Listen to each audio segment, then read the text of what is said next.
नमस्कार, मैं हूं दीपाली राणा। आप देख रहे हैं मिड कैप मंत्रा। शुरुआत करेंगे हेडलाइंस के साथ।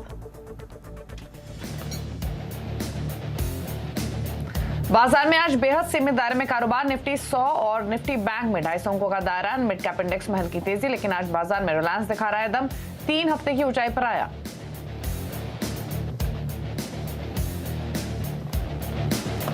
अच्छे नतीजों के दम पर टोरेंट पावर में 10% की जोरदार तेजी। तीसरी तिमाही में मुनाफा 86% बढ़ा। आय में भी 71% का उछाल। इधर जीएमडीसी भी अच्छे नतीजों के बाद 7% ऊपर। टीवीएस मोटर्स के ईवी बिजनेस में इंडिया गोल्डमैन कार्लाइल कर सकते हैं निवेश। ईवी इकाई का वैल्यूएशन 25,000 से 30,000 करोड़ संभव। शेयर करीब 3% ऊपर।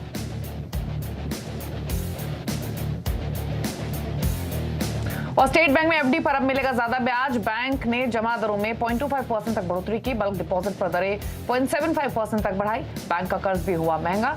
सभी अवधि की लेंडिंग दरों में 0.10% की बढ़ोतरी की।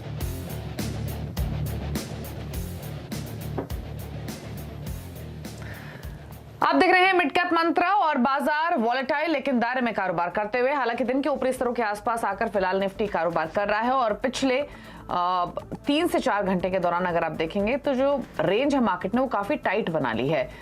निफ्टी बैंक में भी सिमिलरली सेम रिफ्लेक्शन दिखाई देगा। मिड कैप देखेंगे तो वहां पर तो जो लगातार धुलाई है उसके बाद थोड़ा बहुत रिलीफ आज के सेशन में जरूर है। हरे निशान में मिड कैप इंडेक्स, बहुत ज्यादा तेजी तो नहीं है लेकिन हाँ हल्की बढ़त आपको देखने को मिल रही है। तो हालांकि अगर आप दिग्गज स्टॉक्स की तरफ देखेंगे तो रिलायंस एक स्टॉक जो पूरा सपोर्ट कर रहा है मार्केट को, लेकिन हाँ वॉलेटिलिटी और साथ ही साथ एक रेंज बाउंड ट्रेडिंग तो आज के सेशन में दिख ही रही है। अब एक बार संकेत देख लेते हैं विदेशी बाजारों से, उसके बाद अब तक के क्या हुआ है मार्केट में उसके की पॉइंट्स आपके सामने लेकर आएंगे। स्ट्रैटेजीज पर करेंगे फोकस। एशियन मार्केट्स की से पर एक नजर डालें तो वहां पर गिरावट आज के सेशन में देखने को मिल रही है। यूएस इन्फ्लेशन के जो नंबर्स आए हैं उसके बाद हमने एशिया बाजार में गिरावट आते हुए देखी। निकेई 0.5% नीचे, कॉस्पी 1.5% नीचे, हांगकांग का बाजार 1.5% नीचे, शंघाई भी 0.5% नीचे कारोबार कर रहा है। अमेरिका के फ्यूचर्स भी आपको हल्की गिरावट ही दिखा रहे हैं। 1.4% नीचे है डाउ फ्यूचर्स, लगभग 102 अंकों की गिरावट। और नेस्डैक का फ्यूचर भी 0.5% नीचे, 78 अंक नीचे ये कारोबार कर रहा है। तो अब तक हुआ क्या है मार्केट में, एक एक करके आज के की पॉइंट्स आपके सामने लेकर आते हैं और उसके बाद ट्रेडिंग स्ट्रैटेजी भी देखेंगे। मार्केट्स वॉलेटाइल लेकिन दायरे में। निफ्टी 17,900 के ऊपर हालांकि डिसाइसिवली टिका हुआ है। वहीं अगर आप बैंक निफ्टी को देखेंगे तो यहाँ भी फ्लैट टूवर्ड्स नेगेटिव बायस के साथ ही कारोबार हो रहा है। Mid cap index again volatile लेकिन हरे निशान में, यहाँ पर हल्की बढ़त आपको देखने को मिल रही है। आज पावर, एफएमसीजी, कैपिटल गुड्स यहाँ प्रेशर दिख रहा है। बाइंग कहाँ है, वो है बैंक्स, एनबीएफसीज, ऑटोज, यहाँ खरीदारी दिख रही है। पेपर स्टॉक्स, इंश्योरेंस स्टॉक्स, सरकारी बैंक स्टॉक्स, यहाँ भी थोड़ा सा रिलीफ आज के सेशन में देखने को मिल रहा है। थोड़ी खरीदारी यहाँ भी होती हुई दिखाई दी है। आज हमारे साथ manasjaiswal.com के मानस जायसवाल हैं, उनसे स्ट्रैटेजीज लेते हैं और उसके बाद मिड कैप्स के स्टॉक्स भी दिखाएंगे आपको। मानस नमस्कार, स्वागत है आपका। तो पहले तो बताइए निफ्टी बैंक निफ्टी पर क्या व्यू रिमेनिंग सेशन के लिए? नमस्कार दीपाली जी। तो देखिए पहले अगर हम निफ्टी की बात करें तो जो 2 दिनों से हम लोग मेंशन कर रहे हैं कि 18,000 के आसपास एक रेजिस्टेंस है जो कि निफ्टी का 50 डे मूविंग एवरेज है। तो जब तक उसके ऊपर निफ्टी नहीं जाए आप तब तक आपको एग्रेसिव होकर लॉन्ग पोजीशन नहीं बनानी है।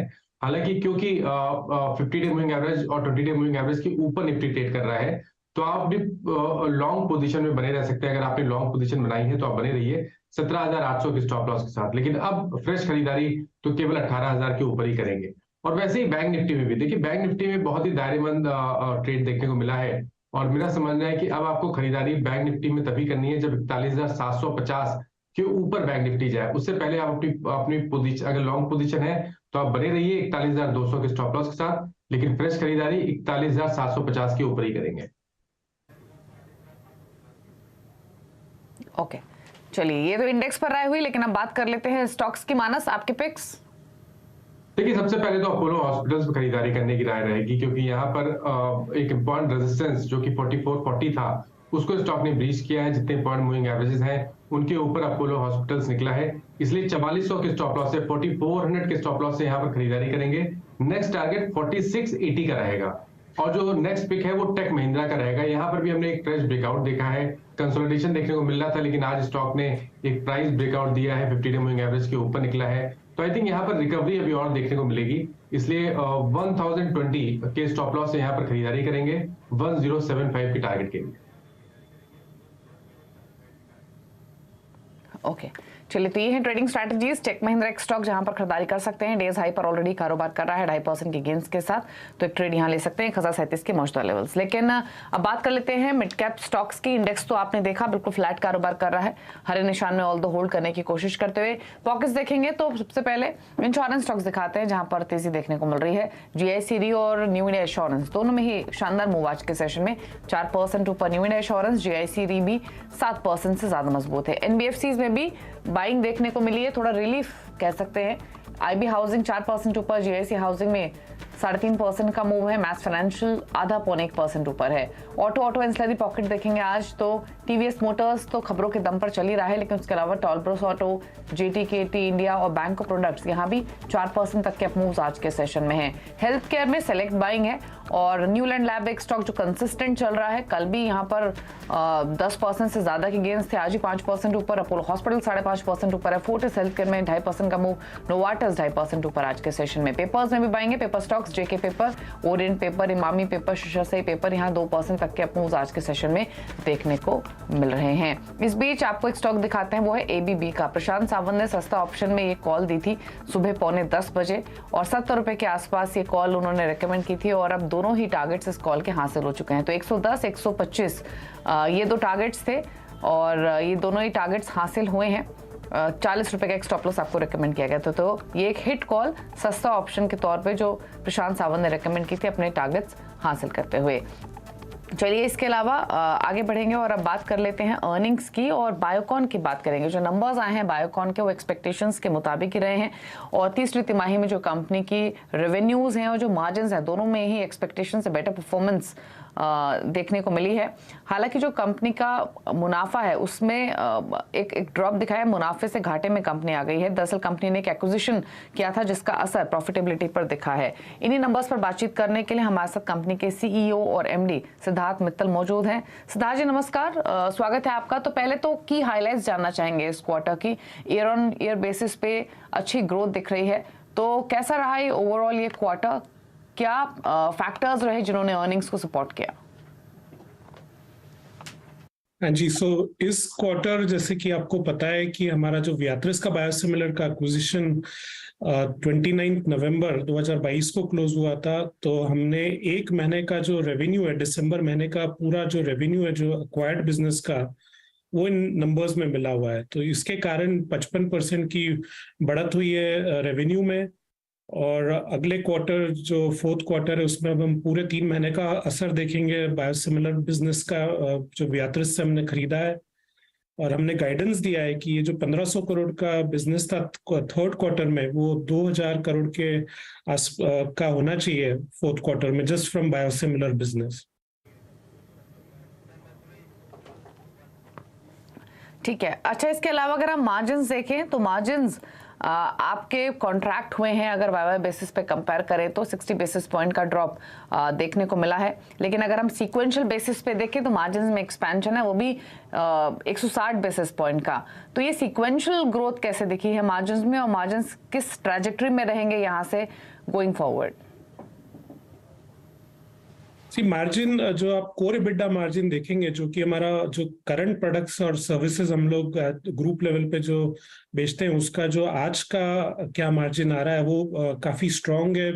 कोर एबिटा मार्जिन माइलिन का भी, जो हमने वियाट्रिस का जो बिजनेस खरीदा उसका भी कंट्रीब्यूशन आया। हम लोग आगे वाले क्वार्टर्स में स्ट्रांग इंप्रूवमेंट देखते रहेंगे इन मार्जिन्स का। बट हमारा इन्वेस्टमेंट R&D में भी बढ़ते जा रहा है, बिकॉज बायोसिमिलर जो पाइपलाइन है हमारी काफी एडवांस स्टेजेस पे है। हमारे 3 मॉलिक्यूल है जो फेज 1 फेज 3 क्लिनिकल ट्रायल में, उनका खर्चा P&L में आ रहा है। और अभी जो एक्विजिशन किया है हमने ये बिजनेस का, उसका भी जो डिप्रिसिएशन और इंटरेस्ट का लोड आ रहा है P&L पे, उसके कारण जो रिपोर्टेड मार्जिन है उसमें ऑफ कोर्स थोड़ा प्रेशर है। बट कोर एबिटा मार्जिन हमारा काफी स्ट्रांग है और ग्रो होगा अगले क्वार्टर में। अच्छा, इसके अलावा एक चीज़ और, फंड रेजिंग पर भी आपसे एक कमेंट लेना चाहेंगे। आपने रिसेंटली कुछ अपडेट्स शेयर किए थे, आपके जो एक्टिव डिस्कशन चल रहे हैं कुछ PE प्लेयर्स के साथ, किस स्टेज पर ये बातचीत पहुंची है और कितना क्वांटम रह सकता है फंड रेजिंग का, क्या प्लान्स एग्जैक्टली?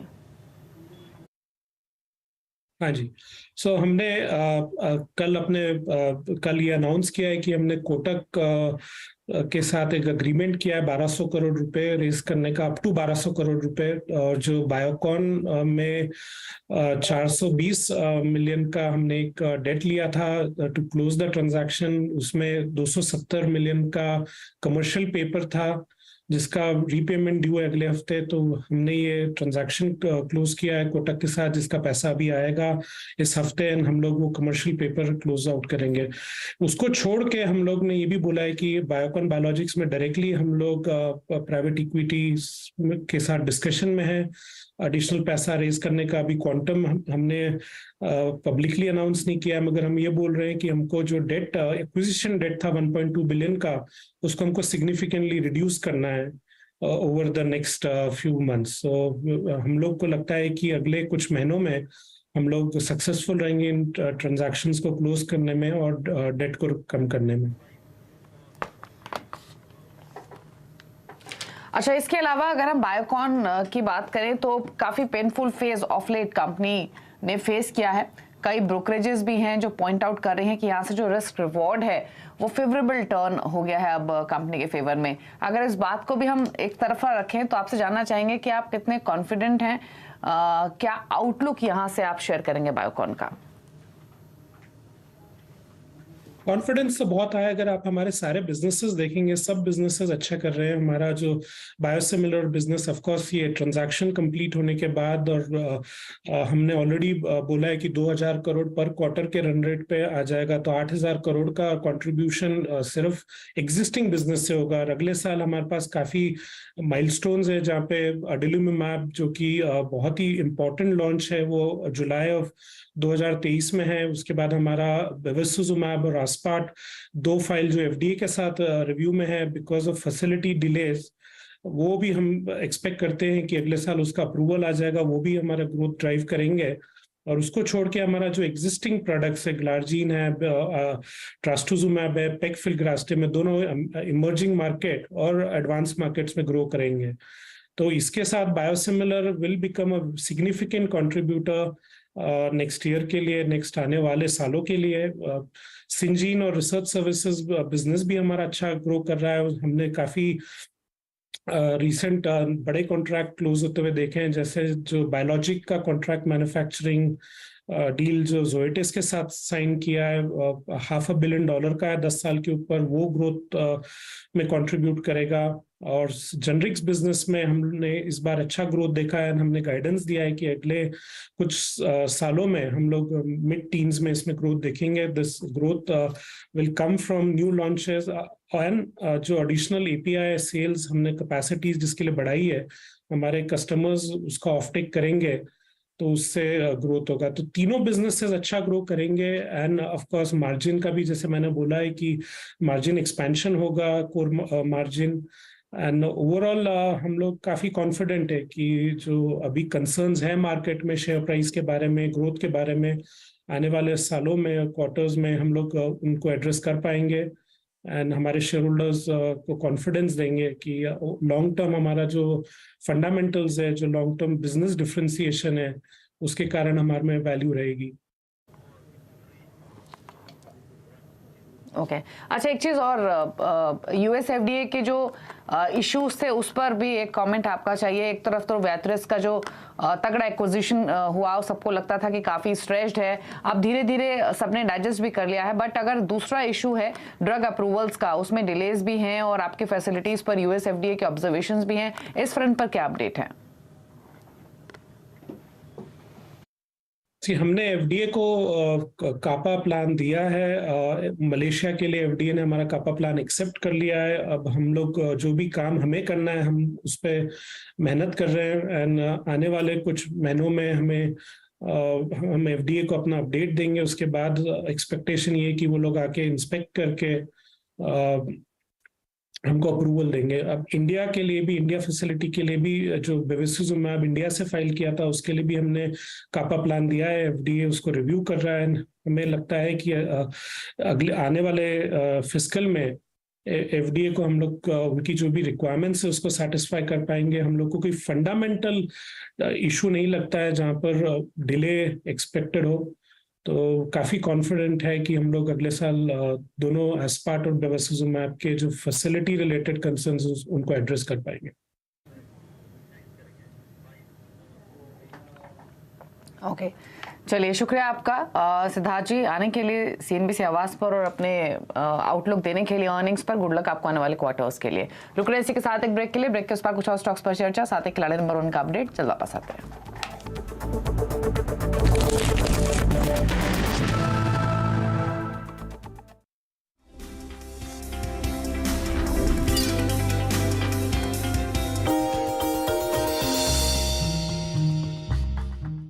में आज हम बातचीत करने वाले हैं देश की सबसे बड़ी gold financing company Muthoot finance के बारे में। दरअसल मुथूट फाइनेंस जो कि 100 करोड़ रुपए का इन्वेस्टमेंट अगर रखती है तो उसके ऊपर करीब 150 करोड़ रुपए का जो गोल्ड है वो उस कंपनी के पास ऑलरेडी अवेलेबल रहता है।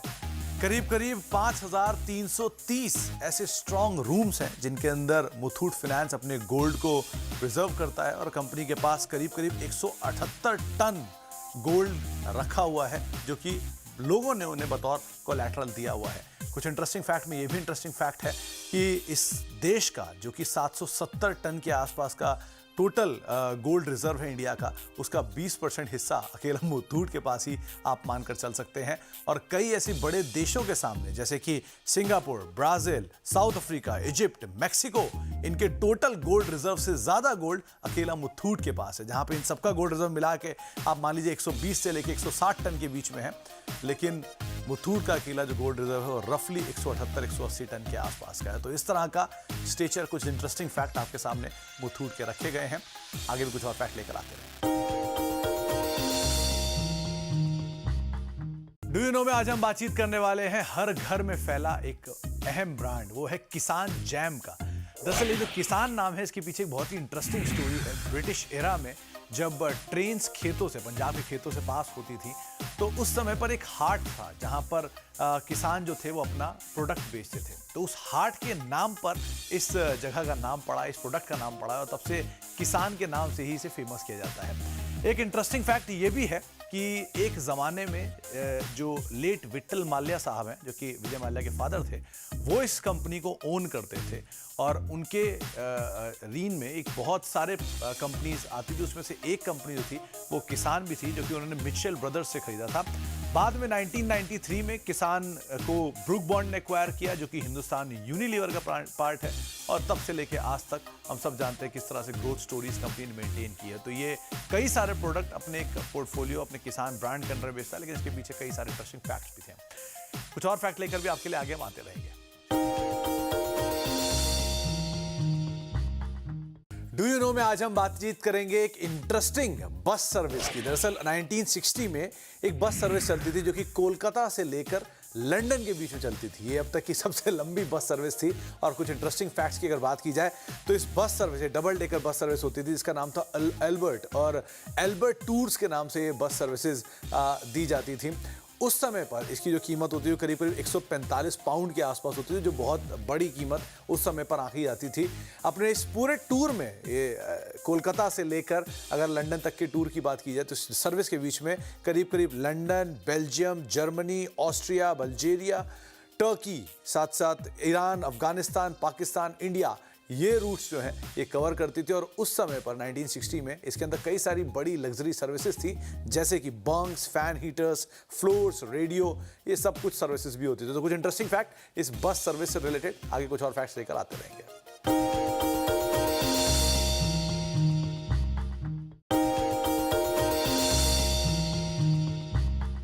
डू यू नो में आज हम बातचीत करने वाले हैं देश के सबसे बड़े सरकारी bank, state bank of India की। दरअसल ये बैंक 200 साल से ज्यादा पुराना इतिहास रखता है और इसकी जो हिस्ट्री है उसके अंदर कई सारे बैंक्स का विलय जरूर शामिल हुआ होगा। आपने अगर कई सारे state bank of Maharashtra, Travancore, इनका तो नाम सुना ही होगा, लेकिन अगर 200 साल पहले जाए तो इसकी हिस्ट्री और ज्यादा पुरानी है।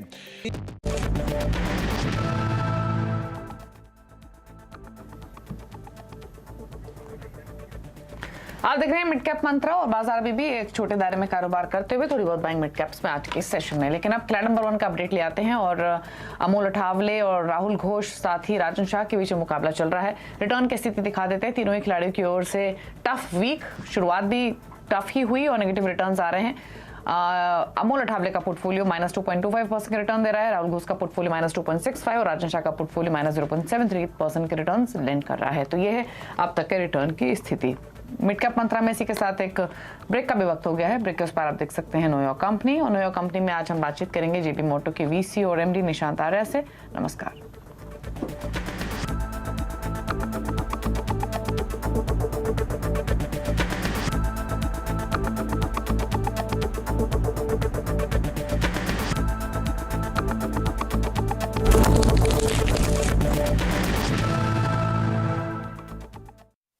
Mongia Steel